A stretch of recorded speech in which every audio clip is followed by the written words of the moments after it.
So our honored guest this evening and our keynote speaker is Professor Michelle Alexander.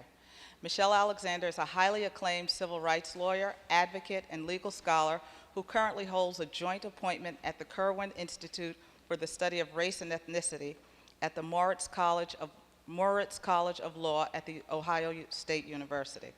Prior to joining the Kirwan Institute, Alexander was an associate professor of law at Stanford Law School, where she directed the civil rights clinics. In 2005, she won the Soros Justice Fellowship, which supported the writing of her first book, The New Jim Crow: Mass Incarceration in the Age of Colorblindness. The book has received rave reviews and has been featured in national radio and television media outlets, including NPR, the Bill Moyers Journal, the Tavis Smiley Show, C-SPAN, Washington Journal, among others. In March, the book won the 2011 NAACP Image Award for Best Nonfiction. For several years, Alexander served as the director of the Racial Justice Project for the ACLU of Northern California, where she helped to lead a national campaign against racial profiling by law enforcement. While an associate at Saperstein, Goldstein, Demchak, and Baller, she specialized in plaintiff-side class action lawsuits alleging race and gender discrimination. Alexander is a graduate of Stanford Law School and Vanderbilt University. Following law school, she clerked for Justice Harry A. Blackmun on the United States Supreme Court and for Chief Judge Abner Mikva on the United States Court of Appeals for the DC Circuit Court. We are absolutely delighted and honored to have Professor Alexander here, and we look forward to an interesting discussion. Please welcome her as she comes to the podium.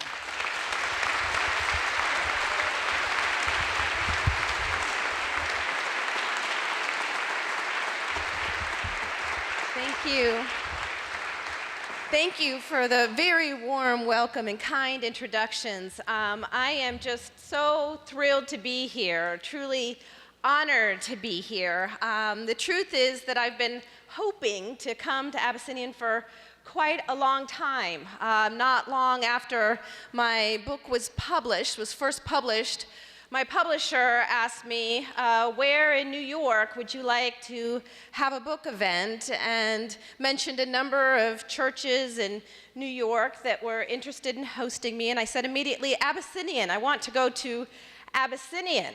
I had actually never been to Abyssinian before, but I had a number of friends and relatives who had sung the praises of Abyssinian and told me what a phenomenal community you all have here, and I was very eager to come to a place with such a rich and deep history and such a strong tradition of standing up for the least advantaged. So thank you so much for inviting me to share the message of the new Jim Crow with you and to have a chance to have fellowship with you tonight.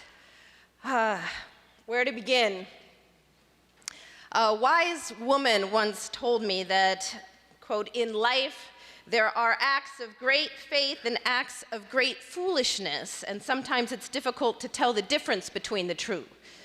And when I began writing this book, I was told by many that it was an act of great foolishness, yet I clung to the belief that it was an act of faith. I felt I was taking a great leap of faith, that if people of faith and conscience had access to the history, the data, all of the sources and information that I could provide in this book, that they too could have the same kind of awakening I finally did, that they too would be able to begin to see the connections between mass incarceration and earlier systems of racial and social control in our country, and that people of faith and conscience would, if given the tools and the information, see the necessity for bold and courageous action, for genuine movement building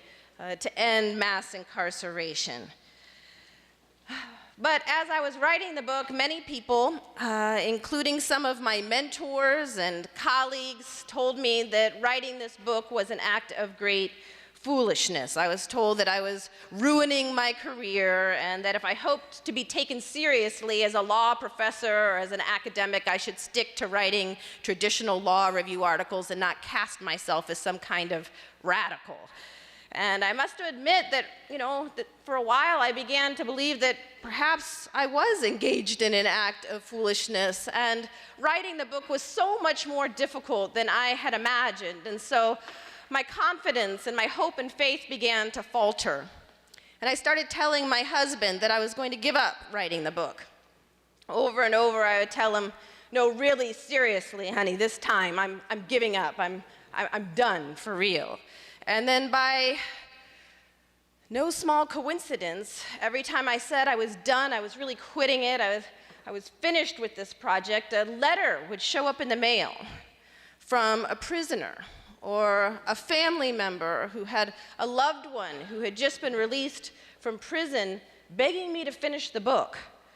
While I was writing my book, when it was still a work in progress, I had done a number of media interviews about the work, and I started receiving letters in the mail from people behind bars. And by some small irony, they must have known that I was thinking of giving up the book. One letter began, and I quote, "You're probably thinking about quitting, as I'm sure many people are telling you not to write this book, but do it anyway.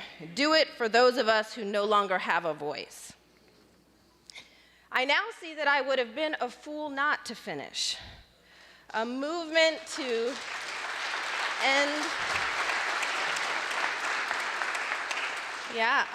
a movement to end mass incarceration is in fact emerging in the United States. And while my book may not have catalyzed this movement, it is becoming an important tool, one that would not have existed if I had not listened to Spirit whispering in my ear. And so seeing all of you here tonight fills me with joy.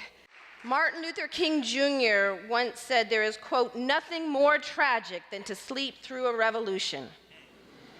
And he was talking at that time about a profound moral revolution that was underway, a struggle for the recognition of the dignity and value of all humankind, a struggle to put an end to the old Jim Crow. And shortly before he died, he told an audience the story of Rip Van Winkle, who fell asleep for 20 years. When he began his extended nap, there was a sign posted on the wall of a nearby inn with a picture of King George III emblazoned on it. But when Rip Van Winkle woke up 2 decades later, the inn had a sign of George Washington on it. And Dr. King told the audience that the most striking fact about the story of Rip Van Winkle is not that he slept for 20 years, but rather that he had slept through a revolution. He said, quote, "There are all too many people who, in some great period of social change, failed to achieve the new mental outlooks that the new situation demands." I think his words are as relevant today as they were back then. Many of us, myself included, have slept through a revolution, actually a counter-revolution that has blown back much of the progress that Dr. King and so many other freedom fighters gave their lives for. This revolution, this counter-revolution, has occurred with barely a whimper of protest, and yet it has successfully relegated millions of poor people, overwhelmingly people of color, to a permanent second-class status, stripping them of the very rights supposedly won in the civil rights movement. While many of us have been asleep, a vast new system of racial and social control has emerged that would certainly have Dr. King turning in his grave. One day we may look back and wonder how we could have possibly slept for so long. But I thank God that we are finally waking up. Well, I've been asked tonight to share the thesis of my book, the new Jim Crow, mass incarceration in the age of colorblindness, and to a large extent, the title of the book speaks for itself. I argue that today, in the so-called era of colorblindness, and yes, even in the age of Obama, something akin to a caste system is alive and well in America. The mass incarceration of poor people of color is tantamount to a caste-like system. A system that relegates people to a permanent second-class status nearly as effectively as systems of racial and social control we supposedly left behind. It is, in my view, the moral equivalent of Jim Crow. Now, I acknowledge in the introduction to my book that there was a time when I rejected this kind of talk out of hand.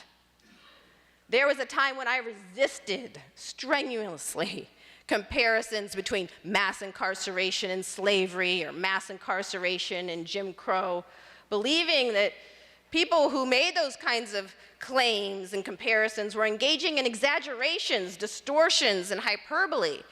In fact, I thought people who made those kinds of claims were actually doing more harm than good to efforts to reform our criminal justice system and achieve greater racial equality in the United States. In fact, the first time I encountered the idea that our criminal justice system might be functioning like a caste system, I was rushing to catch the bus in Oakland, California, and this bright orange poster stapled to a telephone pole caught my eye.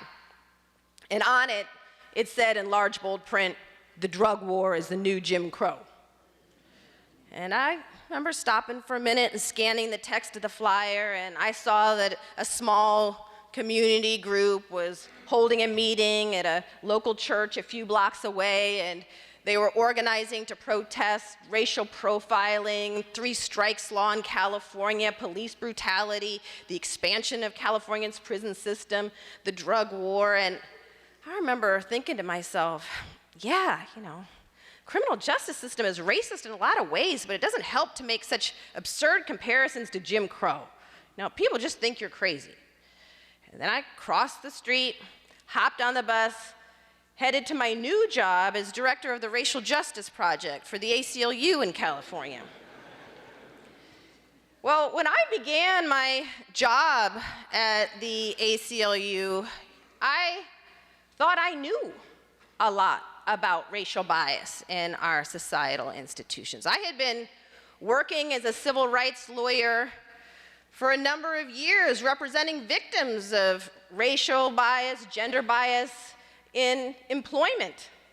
We had been suing Fortune 500 companies for gender and race discrimination, companies like Home Depot and public supermarkets in the South, suing them for race and gender discrimination. So I understood well how stereotyping and conscious and unconscious bias can permeate all levels of an organization with truly disastrous consequences. And so I thought, well, I'm just going to take all of the tools that I had developed as a civil rights lawyer fighting employment discrimination. I'm just going to apply those tools, those litigation tools, to criminal justice reform and join with others to root out racial bias wherever and whenever it might rear its ugly head in the criminal justice system.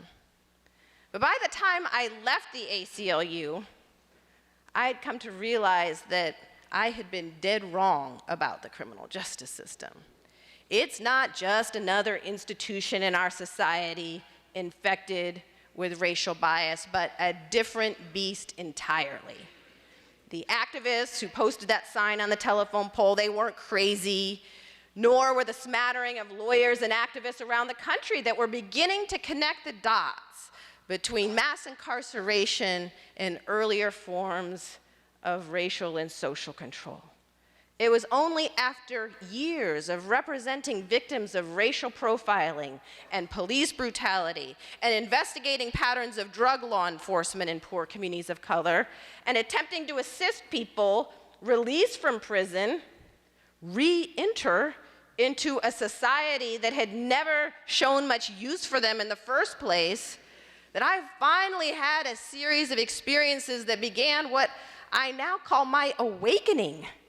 I began to awaken to a racial reality that is so obvious to me now that what seems odd in retrospect is that I had managed to be blind to it for so long. As I describe in the introduction to my book, what has changed since the collapse of Jim Crow has less to do with the basic structure of our society than the language we use to justify it. In the era of colorblindness, it is no longer socially permissible to use race explicitly as a justification for discrimination, exclusion, and social contempt. So we don't. Rather than rely on race, we use our criminal justice system to label people of color criminals and then engage in all the practices we supposedly left behind. Today, it is perfectly legal to discriminate against criminals in nearly all the ways in which it was once legal to discriminate against African Americans. Once you're labeled a felon, the old forms of discrimination, employment discrimination, housing discrimination, denial of the right to vote, exclusion from jury service, suddenly legal. As a criminal, you have scarcely more rights and arguably less respect than a black man living in Alabama at the height of Jim Crow. We have not ended racial caste in America, we have merely redesigned it. Now, if you're like I was more than a decade ago, and tempted to believe that these kinds of comparisons and analogies are exaggerations or distortions, consider this. There are more African American adults under correctional control today, in prison or jail, on probation or parole, than were enslaved in 1850, a decade before the Civil War began. As of 2004, more black men have been stripped of the right to vote, disenfranchised, than in 1870, the year the 15th Amendment was ratified, prohibiting laws that explicitly deny the right to vote on the basis of race. Now, of course, during the Jim Crow era, black folks were kept from the polls by poll taxes and literacy tests. Well, today, felon disenfranchisement laws accomplish what poll taxes and literacy tests ultimately could not. A black child born today has less of a chance of being raised by both parents than a black child born during slavery. 80% of all African American children can now expect to spend at least a significant part of their childhood years living apart from their fathers.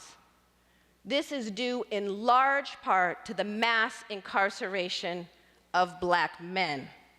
And contrary to the image frequently presented in the media of black men being a bunch of deadbeat dads who don't care about their children, the research shows that black men actually do a better job of maintaining contact with their children following a separation due to imprisonment or divorce or any other factor than men of any other racial or ethnic group.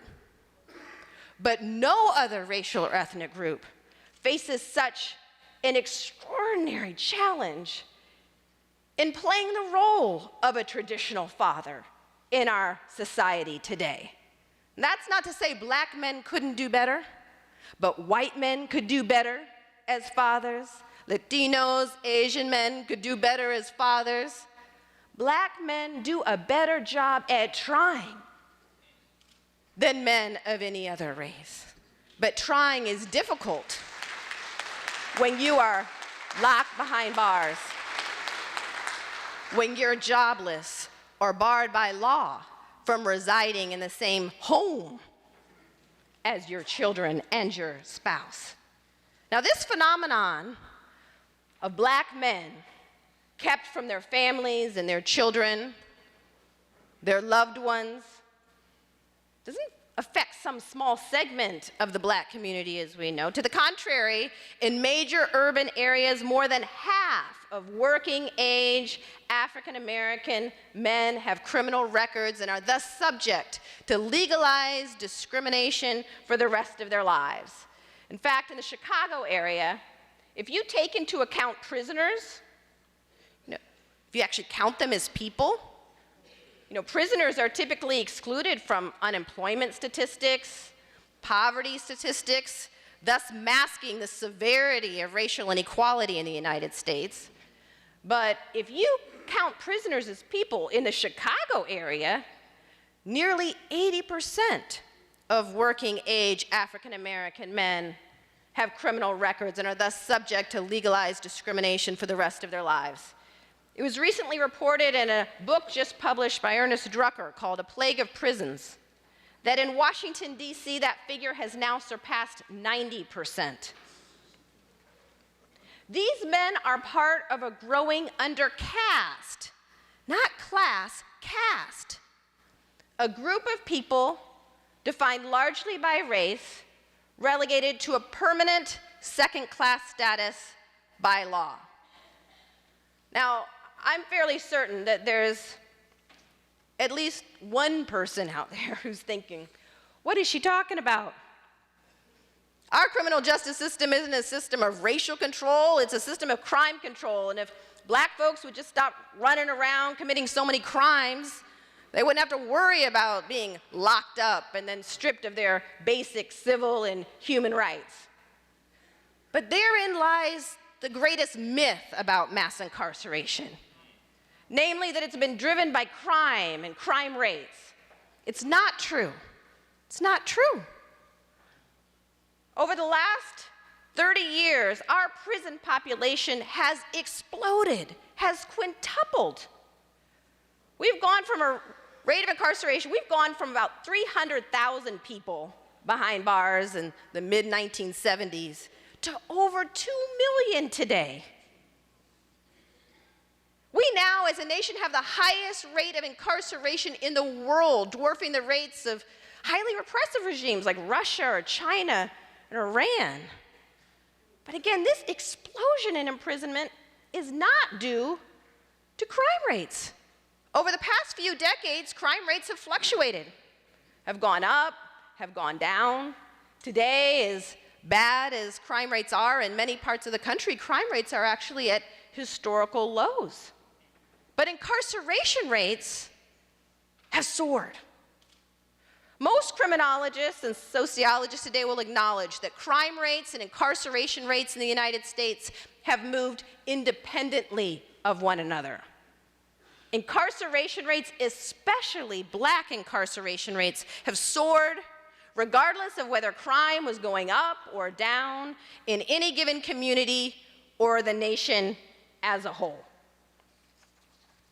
Now, people often tell me, well, shouldn't we focus on the front end, on keeping kids in schools and fixing our schools so they don't wind up in prison? And my answer is yes, yes. We absolutely must fix our schools and give each child a quality education so they have an opportunity to compete in this new global economy. And if we want to bring down violent crime rates, there's absolutely nothing more important than education and job creation. William Julius Wilson's book, When Work Disappears, he cites data showing that if you control for joblessness, in other words, if you compare white jobless men with black jobless men, the racial disparities in violent crime disappear.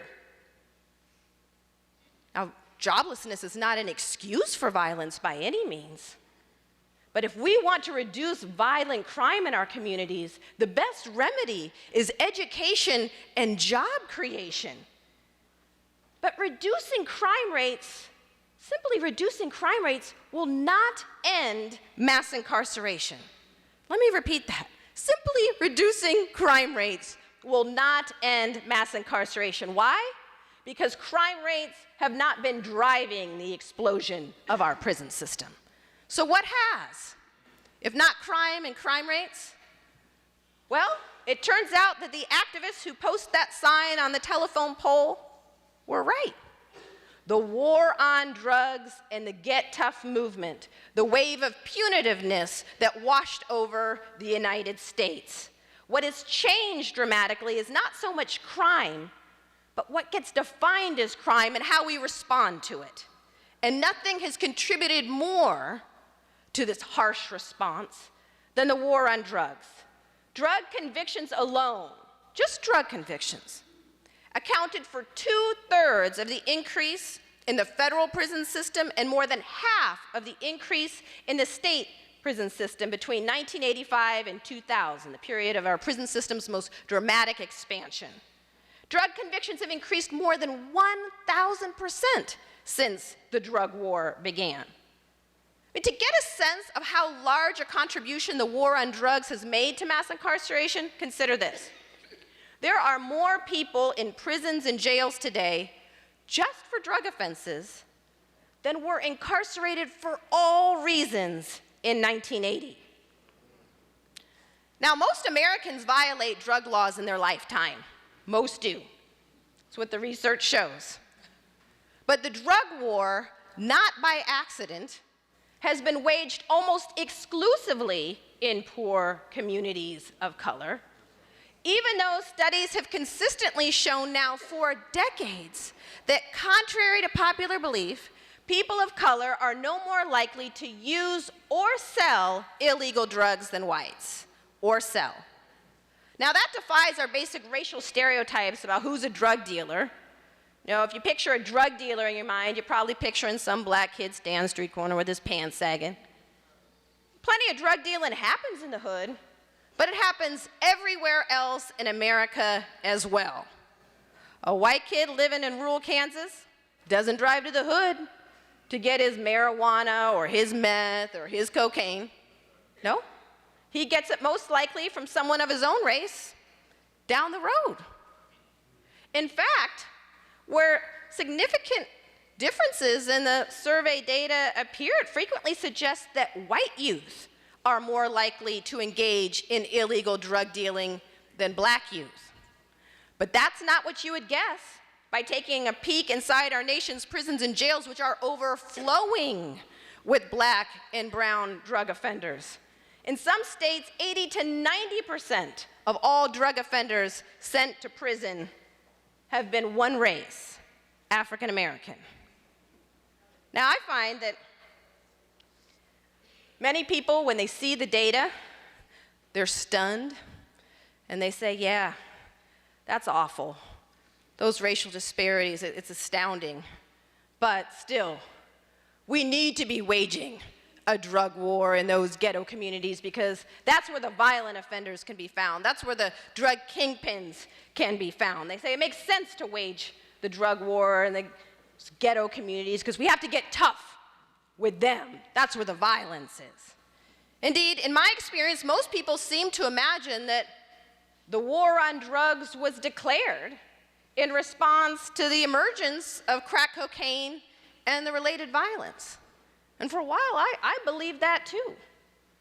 But it's not true. It's not the case. President Ronald Reagan declared the current drug war in 1982 at a time when drug crime was on the decline, not on the rise.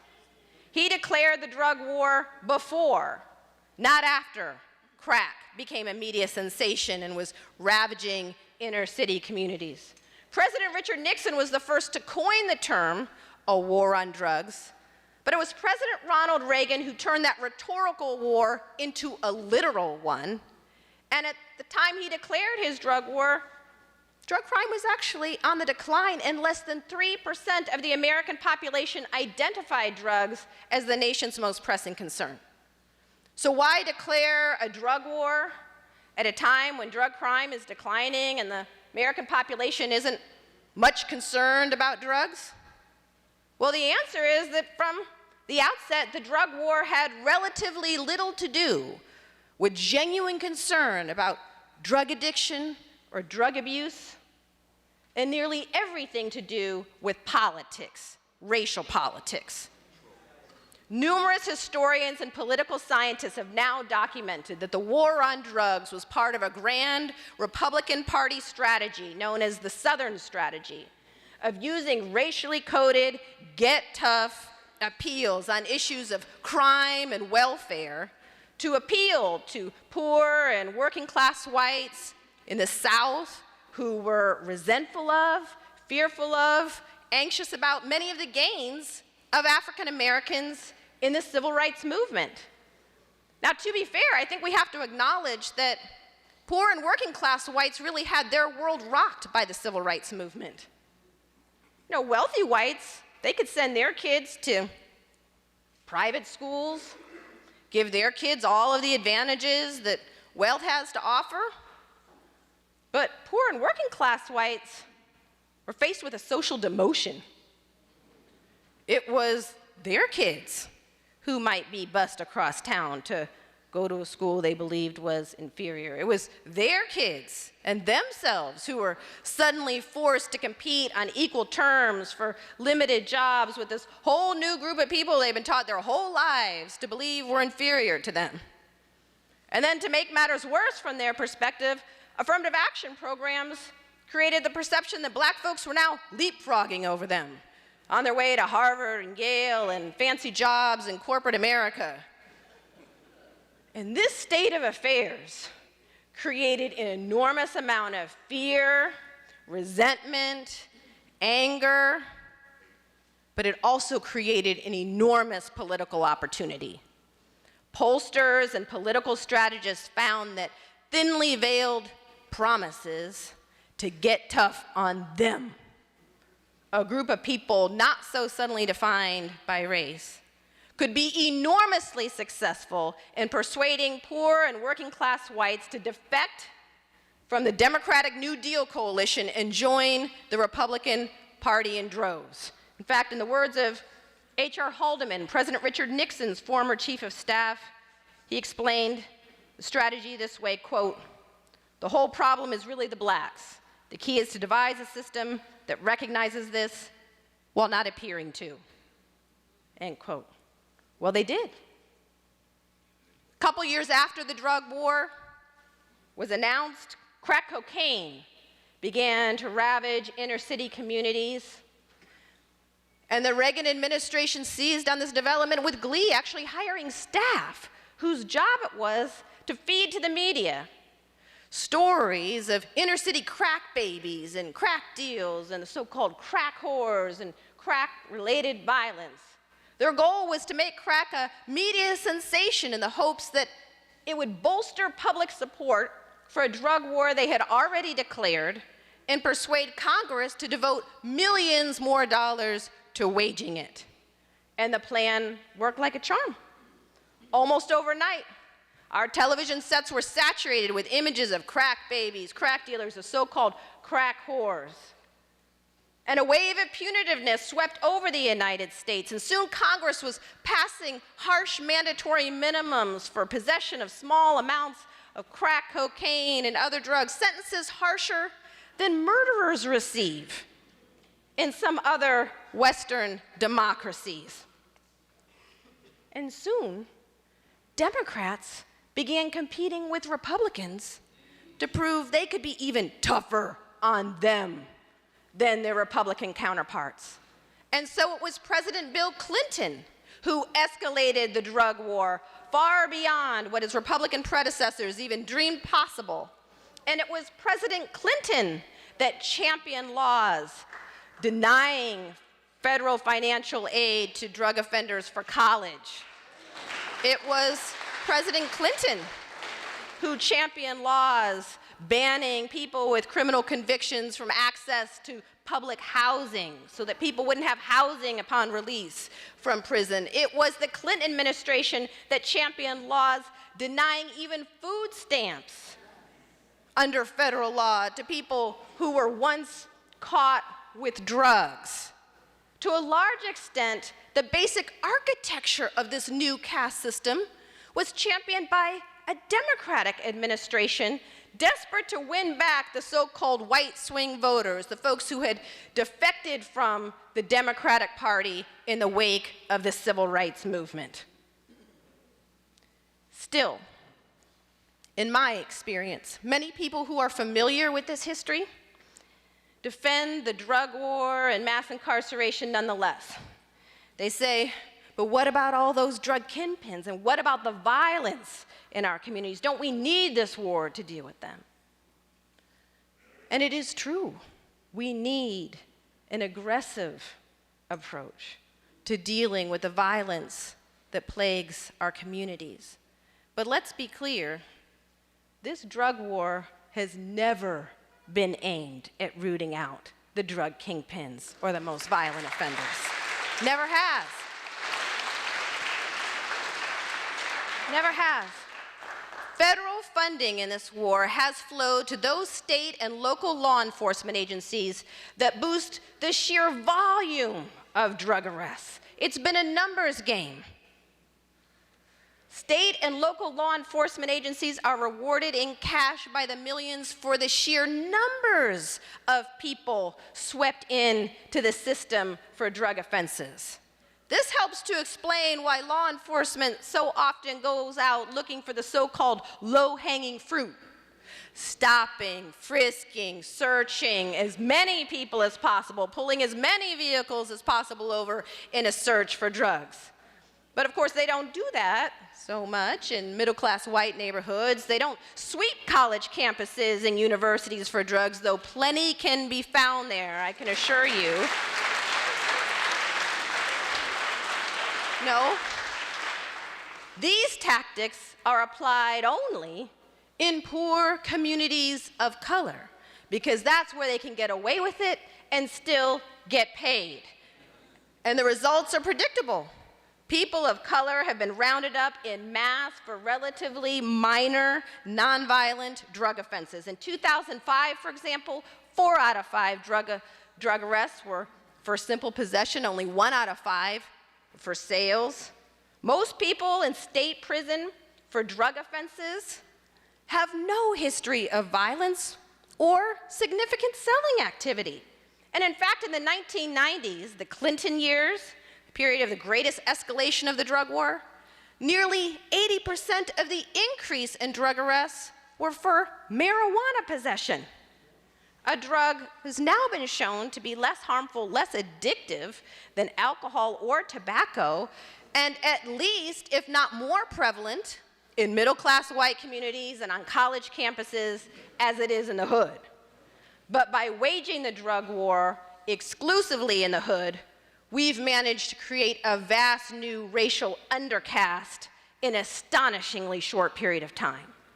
Millions of people are now saddled with criminal records and legally denied the very rights supposedly won in the civil rights movement. Now, where has the US Supreme Court been in all of this? Well, the truth is, the US Supreme Court has facilitated the rise of mass incarceration. After the drug war was declared, the Supreme Court eviscerated Fourth Amendment protections against unreasonable searches and seizures. You know, once upon a time, it wasn't legal for the police to just roll up on anybody on the street, stop, interrogate them, frisk them. No, that was considered an unreasonable search and seizure, the very kind of police activity the framers meant to prohibit. But after the drug war was declared, in a series of decisions, the US Supreme Court eviscerated those protections and ruled that as long as the police have consent, they can stop, frisk, search just about anybody, anywhere. Now, what's consent? Consent is when a police officer walks up to a young kid on the street and the officer's got a hand on his gun and says, "Son, put your hands up in the air so I can frisk you and see if you got anything on you." Kid goes, "Mm-hmm." That's consent. All of the Fourth Amendment protections against unreasonable searches and seizures no longer applies to that encounter. Now, the Supreme Court knows that very few people dare to refuse consent when a police officer says, "May I search you? May I speak with you for a moment?" But even when someone does refuse consent, it'll be their word against the police officers in a court of law. And who is the judge more likely to believe? In this way, the U.S. Supreme Court has granted the police license to sweep communities, stopping, frisking, tossing people, extraordinarily high numbers of folks. Here in New York City, there were 614,000 stops and frisks in 2010. More than 600,000 stops and frisks in 1 year. 87% were Black and Latino. There were 50,000 people arrested for simple marijuana possession. 50,000 people acquired criminal records for having a little weed in their pocket that would have never been found if they were on a college campus or in a middle-class white community in a suburban neighborhood. 87% Black and Latino. But the U.S. Supreme Court has gone one step further. It has ruled that you can no longer challenge race discrimination by law enforcement. You can no longer challenge racial bias in the criminal justice system unless you have evidence of conscious, intentional bias tantamount to an admission. In a series of cases beginning with McCleskey versus Kemp and Armstrong versus the United States, the U.S. Supreme Court ruled it doesn't matter how severe the racial disparities are. It doesn't matter how overwhelming the statistical evidence might be. Unless you can produce some conscious, intentional bias like an admission by an officer, you can't even state a claim for racial bias in the criminal justice system today. Well, this may not come as news to you, but most officers do not say, "Yes, Your Honor, the reason I stopped him was, well, because he was Black." Most prosecutors don't say, "Well, Your Honor, I would have given him a better plea deal, but he was Black." No, most law enforcement officials, like the rest of us, know better than to state their racial biases out loud. But more importantly, so many of the racial biases and stereotypes that motivate discretionary decision-making by law enforcement operate on such an unconscious level that many law enforcement folks wouldn't even be able to articulate it if they tried. You know, an officer who thinks he's doing his job, driving down the street, sees a group of Black kids walking down the street with pants sagging a bit, and he thinks, "Let me jump out, check on them, see what they're up to, let me frisk them and see," you know. Thinking they're doing their job, doing good. The same thought would never cross their mind. See a group of young white kids walking down the street in their neighborhood. That officer may not be meaning any harm to those young Black kids walking down the street, but those unconscious biases and stereotypes play out over and over again in hundreds of thousands of stops and frisks every year, adding up to enormous racial disparities in our system, which the Supreme Court has ruled we can't even challenge in a court of law. And in this way, the U.S. Supreme Court has immunized the system of mass incarceration from judicial scrutiny for racial bias, much in the same way that it rallied to the defense of Jim Crow and slavery in their day. Now, I know our time is running short, and I want to leave plenty of time for question and answer, but I just have to identify some of the most obvious parallels between Jim Crow and mass incarceration and say a few words about what we're going to do to end this. You know, Jim Crow was a system of rules, laws, policies, and practices that operated to lock African Americans into a permanent second-class status. I have to say that explicitly because I found, in speaking to high school students, many of them don't know that. They don't even know what Jim Crow is. They say, "New Jim Crow? What's Jim Crow?"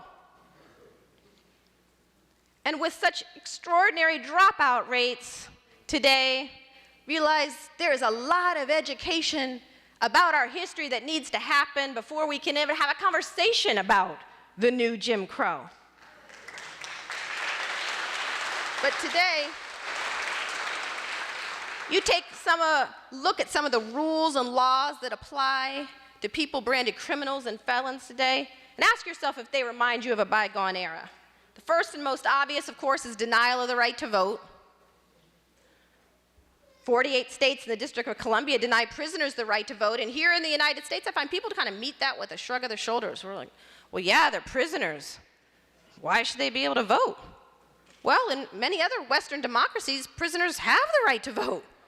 In fact, in some of them, there's voting drives in prison. But here in the United States, we not only deny the vote to people who are in prison, but we strip them of the right to vote in many states for a period of years or sometimes for the rest of their lives. Nationwide, nearly 1 in 7 black men are either temporarily or permanently disenfranchised as a result of felon disenfranchisement laws. Then there's exclusion from jury service. One hallmark of the old Jim Crow was the systematic exclusion of blacks from juries. Well, today, those labeled felons are deemed ineligible for jury service for the rest of their lives. In many areas, all-white juries are having a roaring comeback because so many African Americans are deemed ineligible for jury service. Employment discrimination. Virtually every job application has that box you gotta check, asking the dreaded question, have you ever been convicted of a felony? Doesn't matter if that felony happened a few months ago or 45 years ago. For the rest of your life, gotta check that box, knowing full well the odds are sky high, your application's going straight to the trash. Hundreds of professional licenses are off limits to people who've been labeled felons. In fact, in my state, in Ohio, you can't even get a license to be a barber if you've been convicted of a felony. Housing discrimination is perfectly legal, absolutely routine. Public housing projects, as well as private landlords, free to discriminate on the basis of criminal records. In fact, if a young man is released from prison and wants to return home to his children, his partner, and they live in public housing, his whole family risks eviction if they allow him to come home and the family to be reunified again. Discrimination in public benefits, perfectly legal. As I mentioned, if you're a drug felon, you're deemed ineligible for food stamps under federal law for the rest of your life. Fortunately, many states have now opted out of the federal ban on food stamps for drug offenders, but still thousands of people can't even get food because they were once caught with some drugs. So what are people supposed to do returning home from prison? Can't get a job, nowhere to sleep. You may not even be able to get food stamps to feed yourself. Well, apparently what we expect them to do is to pay hundreds or thousands of dollars in fees, fines, court costs, accumulated back child support, which continues to accrue while you're in prison. And a growing number of states, you're expected to pay back the cost of your imprisonment. And then get this. If you're actually one of the lucky few who manages to get a job, up to 100% of your wages can be garnished. 100.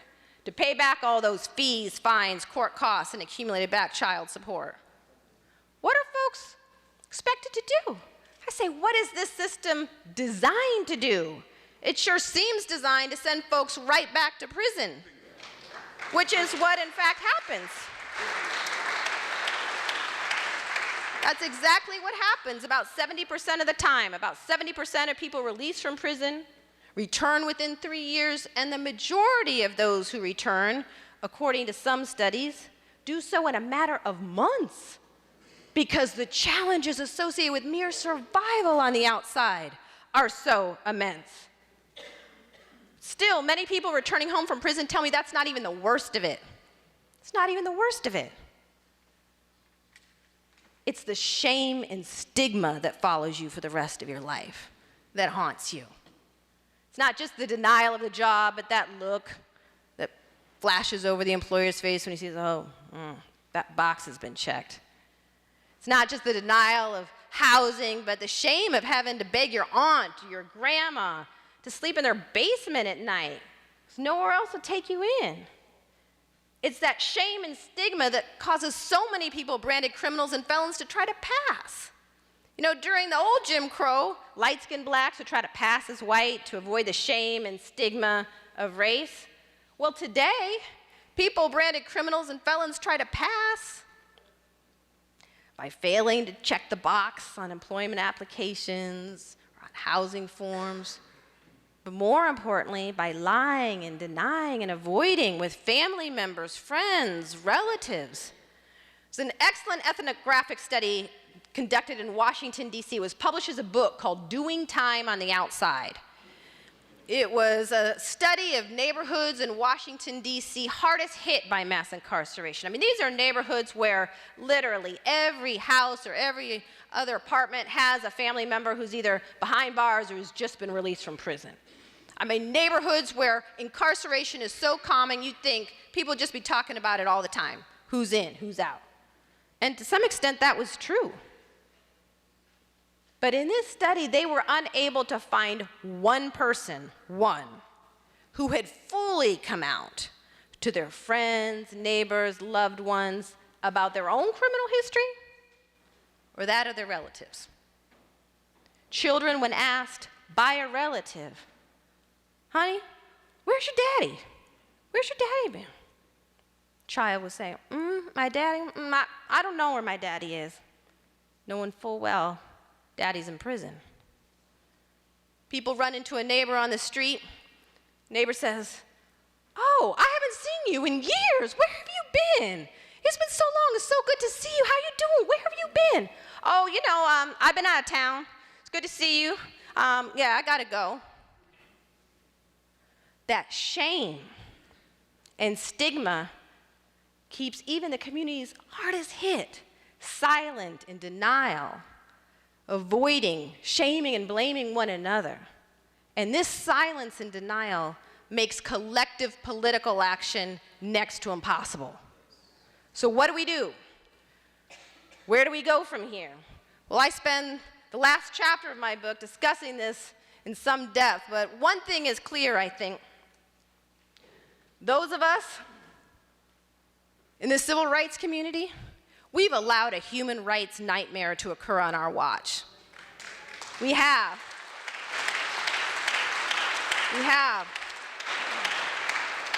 While many of us, myself included, fighting for affirmative action, fighting to cling to the gains of the past, millions of people rounded up, branded criminals and felons, stripped of the very rights people gave their lives for. So what do? Over the last few decades, $1 trillion has been spent waging the drug war, a trillion with a T. Funds that could have been used for education in our communities, for job creation. Funds that could have been used for our collective well-being. Instead, those dollars have been used for the destruction of so many of our families, our communities, our dreams. What do? My own view is that nothing short of a major social movement has any hope of ending mass incarceration in America. Any hope. And if you think something less will do, if you think piecemeal policy reform is enough, or if you think we can tinker with this machine and then get it right, consider this. If we were to return to the rates of incarceration we had in the 1970s, before the war on drugs and the Get Tough movement kicked off, we would have to release 4 out of 5 people who are in prison today. 4 out of 5. More than 1 million people employed by the criminal justice system would lose their jobs. Private prison companies listed on the New York Stock Exchange would be forced to watch their profits vanish. This system is now so deeply rooted in our political, economic structure that it isn't just going to fade away. It's not going to just fade away without a major social upheaval, a fairly radical shift in our public consciousness.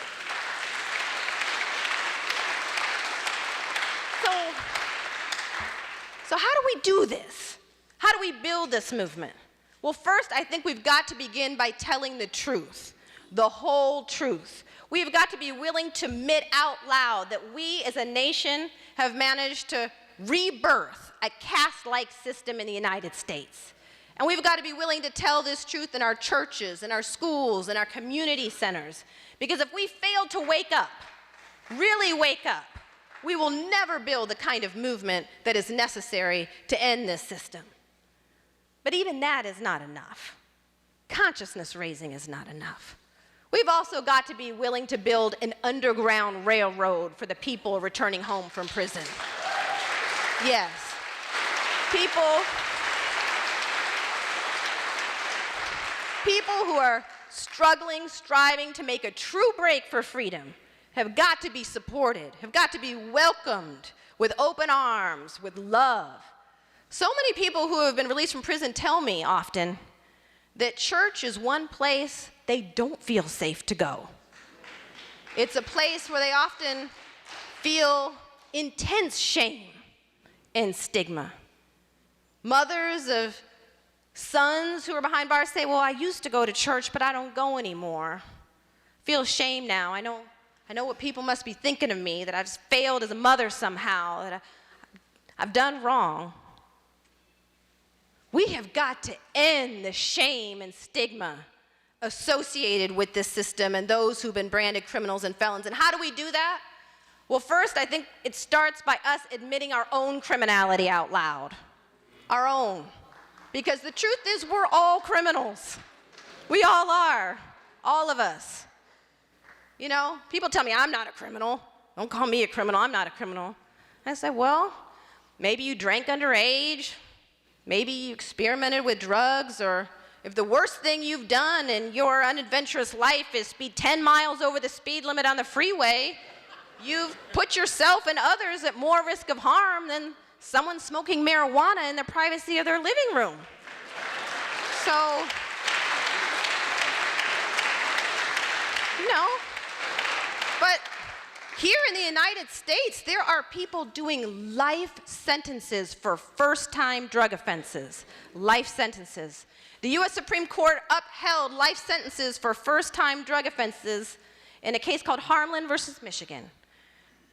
They upheld it against a challenge that such a punishment was cruel and unusual in violation of the Eighth Amendment. And the U.S. Supreme Court said, no, it's not cruel and unusual to sentence a young man to death behind bars for a first-time drug offense, even though no other country in the world does such a thing. So we've got to stop this us versus them. The criminals are someone who's not us.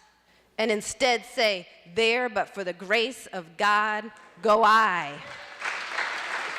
All of us. All of us are sinners. All of us have made mistakes, have done wrong. And all of us need to be given second and third and fourth chances, because none of us have made only one mistake in our lives. So we have to open our hearts.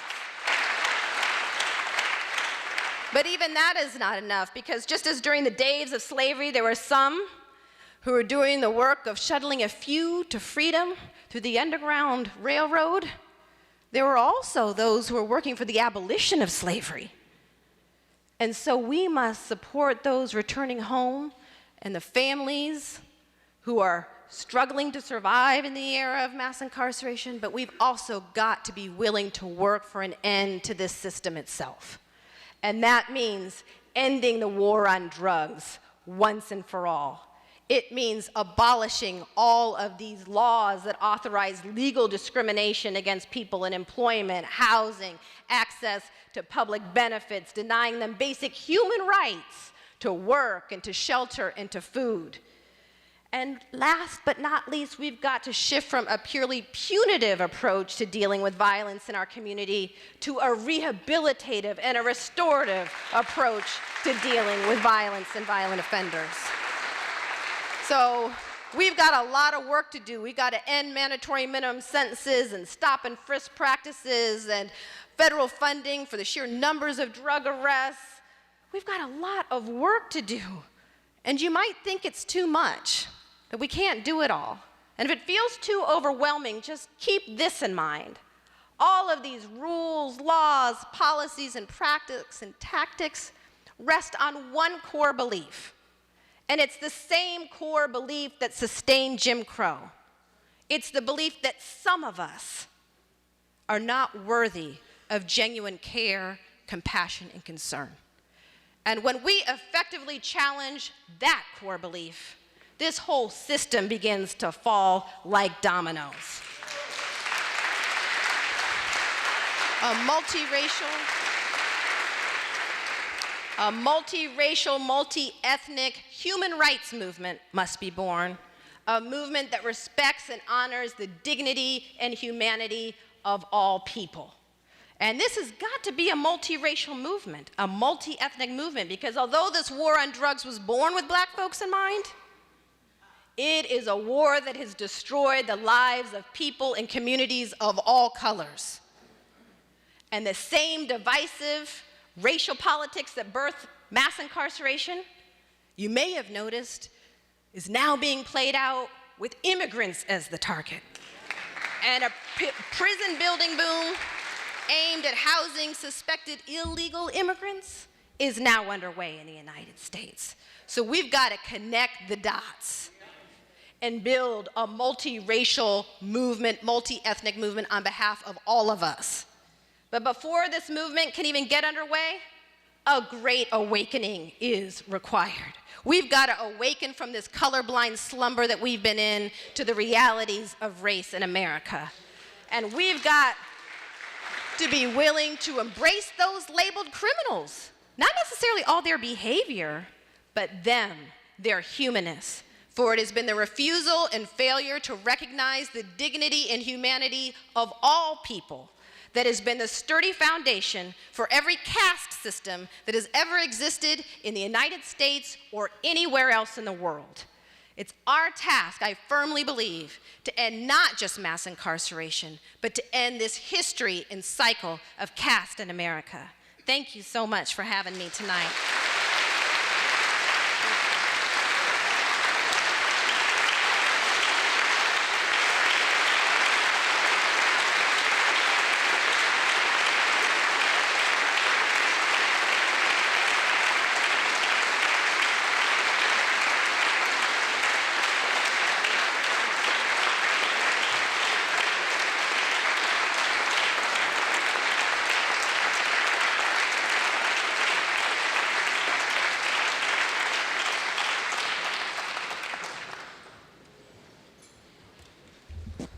Deacon Shaw, before we get started with dialogue and question and answers from the audience, there is a car that needs your attention. License plate ETK 1048, ETK 1048. It is a silver BMW and it's blocking the parking lot. So if that is your vehicle, please attend to it immediately. Let me just say, with all of these people here, I would, in the spirit of Reverend Butts, we need to take up an offering. No, I'm just playing with you. I'm just joking with you. Is there another vehicle? Okay. All right. And so we now, after such a moving and such an engaging talk, let's give it up for Michelle Alexander one more time.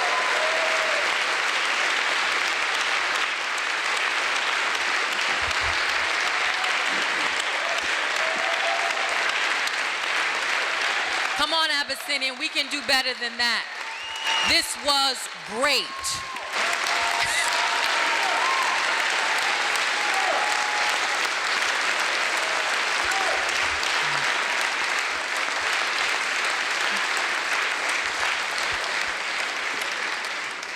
We're going to allow Deacon Shaw to take over with a few moments of dialogue, and then we will move into a question and answer period.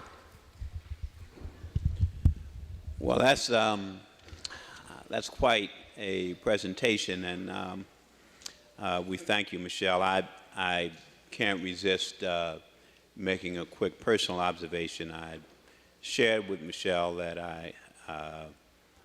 I can recall seeing her many years ago, I think first as a law student and then as a young lawyer, and even then it was clear that this is somebody who was going to have a profound impact, whatever she did with her legal career.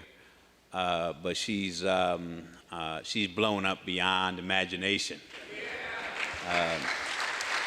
And I want to thank you for your passion, for your commitment, and your contributions. I wanted to just pick up on a couple of points and perhaps have you say a little bit more about it. You did a comparison between Jim Crow and the so-called criminal justice system. I often think about the impact of felon disfranchisement. I believe you know Jazz Hayden, who's in the balcony, but Jazz is he's my former client. He is my colleague, my fellow comrade in arms, and a warrior. One of his roles was as a named plaintiff in a challenge to New York's felon disfranchisement system. And you know how that works with respect to empowering upstate white rural communities at the expense of communities of color. There's been some movement to change all that, some more public consciousness. But I was wondering if you would make a comment about comparing that system and how it works to the infamous 3/5 clause of the Constitution, because in fact, the political effect is even more powerful than the effect of the 3/5 clause. This is 5/5, not 3/5 in terms of the political empowerment. Would you speak to that? Yes, well, the 3/5 clause in the original Constitution was part of a compromise to get Southern states on board with the Union. And the 3/5 clause counted slaves as 3/5 of a human being, and that was to prevent Southern states from having diminished political power as a result of the relatively low numbers of the white population in the South, and to ensure that they would have greater representation in Congress if slaves were counted. Of course, they couldn't vote, but they were counted as 3/5 of a human being. But as you've mentioned, Ted, as a result of mass incarceration, and most new prisons have been built in predominantly white rural communities. Nowhere is that more true, I think, than here in New York State. Prisoners are shipped to these prisons in these white communities, but they're denied the right to vote, of course, in their home communities. But then under census rules, they have been counted as part of the local population in those white counties, thus inflating the number of representatives those counties get in their state legislatures, enhancing the political power of those rural counties because they get to count the prisoners as part of their local population. And so you're right.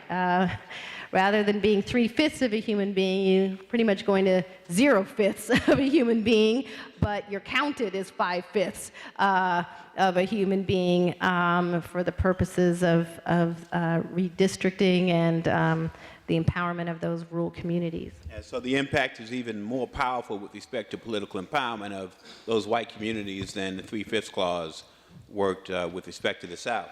Let me shift for a minute. The public housing issue, that's one that's near and dear to my heart. I grew up in public housing.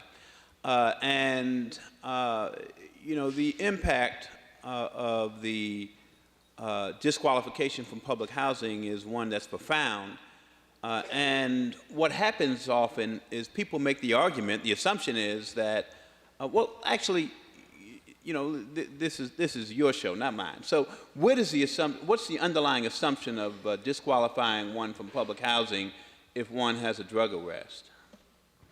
Well, you know, there are kind of policy rationalizations that have been offered for disqualifying people from public housing. And I should point out that under current rules, you can be barred from public housing for an arrest, not even a conviction.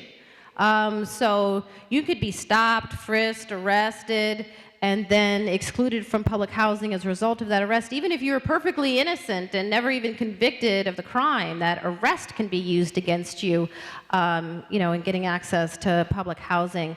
I believe that, you know, to a large extent, the laws were, you know, politically motivated, was part of an effort to prove how tough, you know, the Clinton administration and Democrats were willing to be on crime. But, you know, it's certainly the case that in some communities, you know, take Chicago, for example, and I'm sure it may be true places in New York, that there were real problems of violence and continue to be real problems of violence in public housing projects, and authorities were trying to figure out ways of excluding those people who were involved in violence or likely contributing it to it in some way. But a blanket policy that excludes people based on drug convictions or any minor offense, regardless of how long it may have been or you know, the nature of the crime itself, operates to ensure that families are broken up and that people are more likely to reoffend because they have no home, no roof over their head, absolutely nowhere to go. I should add that, you know, my view is that housing is a basic human right. You know, that it shouldn't be viewed as a privilege. It's a right. It's a human right in a civilized society. You know, towards the end of his life, Reverend Martin Luther King Jr. actually told advocates that he felt the time had come to shift from a civil rights movement to a human rights movement. He said civil rights are an empty promise. You know, without basic human rights to work, to shelter and food, civil rights aren't going to buy you much. And he believed in the right to work and in the right to housing, the right to shelter, the right to food. And so if we're going to come up with policies and practices to try to ensure safety of communities, we've got to ensure that people who are returning home from prison or who may have criminal convictions are able to have shelter, able to have a home, particularly if we're interested in ensuring that those folks feel as though they have other options than returning to crime.